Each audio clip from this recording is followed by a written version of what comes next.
Oral rehearsal. In this short video, we're going to talk about the importance of oral rehearsal and how it fits in the Chatta approach and a Chatta activity, and any activity. So oral rehearsal is when our students begin to practice speaking and practice turning those thoughts into words. And it's something that needs to be done more than once. And they need to be relaxed about it, and they need to be comfortable that they're not going to get it right every time.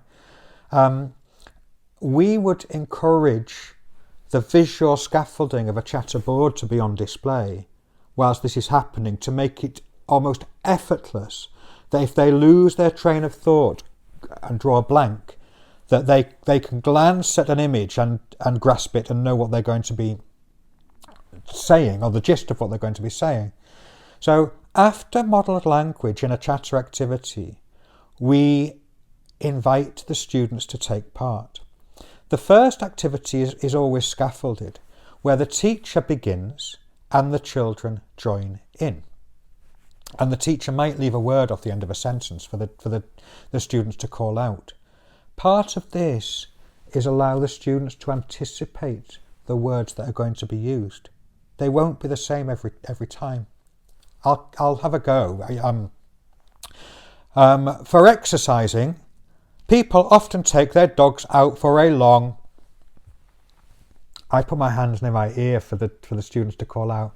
For a long walk, for a long run, for a long journey, whatever you think that would be. And that's the beginning of oral rehearsal.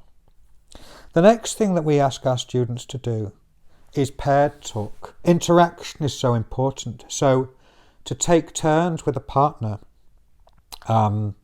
describing their sentences, describing the content, describing what they mean to convey. Again, with our pictures up on the screen, if there was a sequence that the students were wanting to explain, we might say, well, partner 1, do image 1, partner 2, do image 2, partner 1, do image 3, partner 2, do image 4. And they simply take turns. And this to and fro process can last a while. And they can give each other feedback, but they can also borrow ideas and words and phrases that they hear the other person using. And they simply practice to the point. Then let's say they're preparing an explanation of why exercise is important for dogs, that they would have practiced it sentence by sentence with a partner, listening and feeding back, thinking up their sentences in the here and now, so not worried about going wrong. Oh, what do I say next? What do I say next? Oh, yeah, dogs need a walk because it's good for them. Fine, say that. And so building the confidence to communicate orally. And our final part of an oral rehearsal activity will be something that many adults find tricky, but it's giving a spoken presentation to a group or a class. Standing up, voluntarily, we're not forcing anybody to do this. Who would like to have a go? And then our students are able to convey the meaning, and they can see the pictures, and they can almost refer to them as if they're a newsreader talking about an event that's happened in the news. There's a little picture up on the screen visualising and illustrating that to the audience. So with Chatta, our child, or as young as you like, 3+ right up to 18+, as young as you like, has their images behind them that they can glance at as they explain.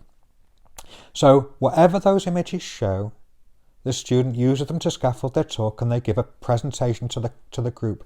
They haven't seen any words, they haven't written any words, they haven't got a script, they haven't got cue cards. They're turning thoughts into words live in the here and now. And they might say, many people in the country have dogs. Dogs make great companions. People like to exercise their dogs by taking them for long walks, and this helps the dog's behaviour and keeps them healthy and relaxed. And that would be that. Our next stage would be to do that with our images, by the way, because the work is already done. Those thoughts are embedded. There are lots of ways you can incorporate oral rehearsal into any lesson and any activity. With Chatta, we do it in all activities, as you'll see.